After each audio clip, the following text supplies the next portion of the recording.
कहते हैं कि इसके 89 बेटे थे और 89 बेटे इसने युद्ध में मरवा दिए, फिर भी आंखों में एक आंसू की बूंद तक नहीं थी।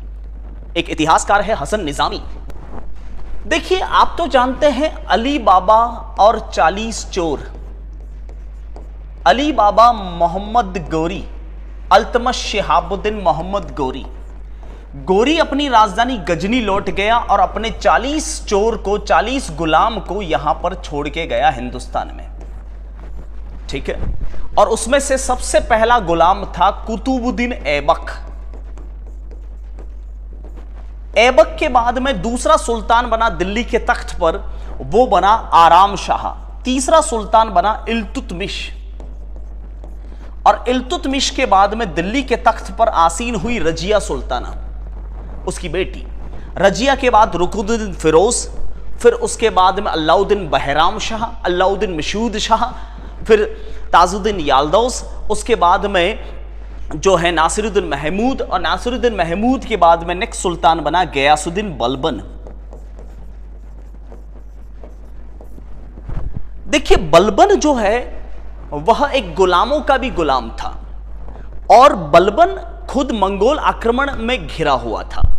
अपने आप को ये अफरासियाबी मुसलमान मानता था, मंगोलियंस मानता था। हालांकि ये गुलामों का भी गुलाम था। कहने का मतलब इल्तुतमिश के गुलामों का, यानी उसके सैनिकों का भी गुलाम। घोड़ों की लीदें साफ करना, घोड़ों को नहलाना, यह काम था।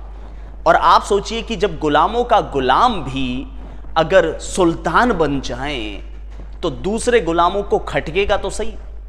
इसलिए बलबन ने लौह रक्त की नीति चलाई थी, आयरन एंड ब्लड की पॉलिसी, जिसमें उसने सिजदा, ऐसे सुल्तान को सलाम करना, पायबोस सुल्तान के चरण चूमना जैसी परंपराएं चलाई थी। और अपने बेटों और पोतों के नाम भी मंगोलियन स्टाइल में रखे थे, जैसे केकुबाद, इसके पोते का नाम था केकुबाद, केमुअर्श, के खुसरो, ऐसे नाम थे। सबके नाम के आगे के लगाता था बलबन। ठीक है, बलबन जो है कहते हैं कि इसने लौह रक्त की नीति चलाई, ऐसी ऐसी परंपराएं चलाई।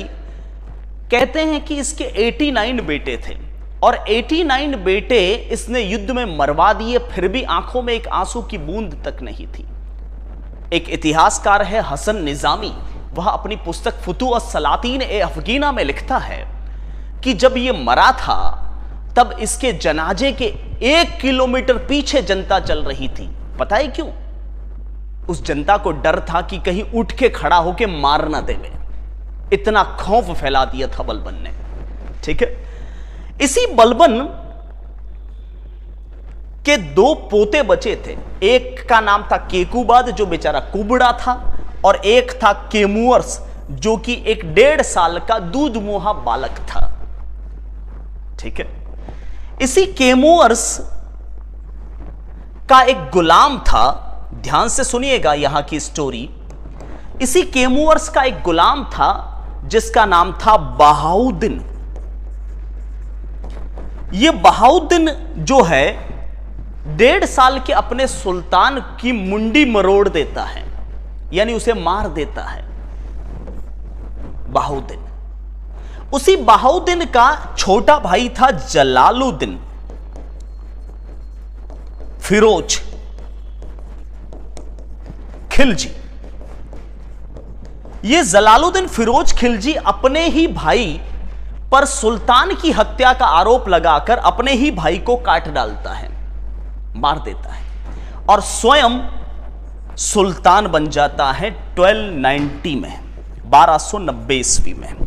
और इस तरह से भारत में खिलजी वंश की शुरुआत होती है।